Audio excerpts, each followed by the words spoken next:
morning, everyone. I am very pleased this morning to meet for the first time with Rear Admiral Søren Kjeldsen, the new Chief of the Royal Danish Navy. Admiral, good morning. Good morning. You're in France for the Paris Naval Conference. It's a real pleasure to meet you. You took over from Rear Admiral Rayberg a few months ago.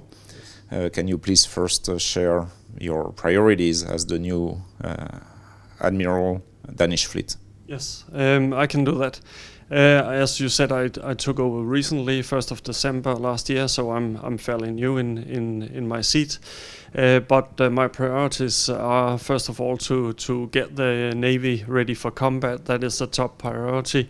And that takes resources, it takes capabilities, and that's coming now with a fleet plan for the Danish Navy, so I'm looking forward to see that one. It takes manned ships, so we're working a lot with manning as well, and it takes a lot of other things, but the top priority is to get the Navy ready for combat. And apart from capabilities, it's also a change of mentality, I would say. It is. I hope not we are going to use it. I definitely don't hope we're going to use it, but we need to be ready, and we don't have the warning that we used to have. So we are very focused on mentally and planning wise being ready if something happens. You mentioned the fleet plan. There were some very recent announcements last week regarding patrol vessel for the Arctic. Yes. There was also an announcement regarding upgrading existing vessels, the Absalon-class with sonar systems. Can you tell us more, and why is this important for your fleet? Yes, the sonar systems, the towed array systems are very important for our fleet, because that means that we'll have a true ASW, blue water ASW capability, and that is very needed. That means that we can participate in in NATO operations in the North Atlantic, and it means that we have a national capability that we can use around Greenland and the Faroe Islands. So that is a very important capability for us. We've been waiting for it for some years now, and now it's been decided that we're going to have two systems for the Absalon-class. It is not official yet what type of system it is, but it is a blue water towed array system. So we're looking very much forward to that. We have only had, as I think you know, hull-mounted sonars on our frigates until now, and before that we haven't had any ASW capability since we had VDS on the Thetis-class, and that's quite some years ago now. And speaking of the Thetis-class, so there will be a replacement for these vessels as well? Yes, as you are aware, they are going. We are having political negotiations in Denmark right now, and we've had what they call Arctic Plan 1, which is the substitution of the Thetis-class for 3 Arctic vessels.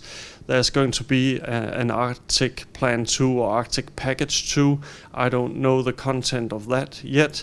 And then we're going to have a complete fleet plan a bit later this spring. So when we have the fleet plan, we have the complete picture of how the Navy is going to develop for the next 20, maybe 30 years. So that is going to be very interesting, because that's going to be the beacon for the development of the Navy, and that's what we need to put our personnel plans and education and training up against. So we are really looking forward to get the fleet plan.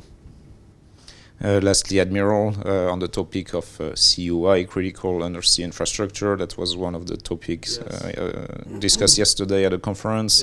Yeah. It's making more and more headlines nowadays. Yeah. Doesn't necessarily mean there are more incidents. Maybe they are reported more in the media. Some of them are just accidents. Some of them are maybe sabotage.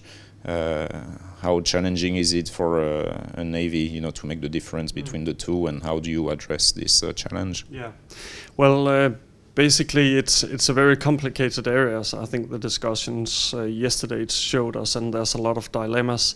And it's true, we don't know what is bad seamanship and what is sabotage. But basically we treat it in the same way, because it's disruption of critical infrastructure, and we're having a lot of discussions right now, how to handle it, and we have enhanced our presence and our surveillance in Danish waters. We are supporting Baltic Sentry with regards to the Danish part, but as I understand, it's all navies right now, and all relevant governmental agencies are having these discussions about how do we do, let's call it a credible deterrence, how do we show presence, how do we do surveillance, how do we communicate, how do we cooperate. So it's a very, very complicated area, but it's very, very important right now. So we have a huge focus on that. All right, very well, Admiral. Thank you very much for your time, and I'll look forward to meet you again, maybe at Delo Industry Days, to learn more about the fleet plan. Looking forward to meet you again too.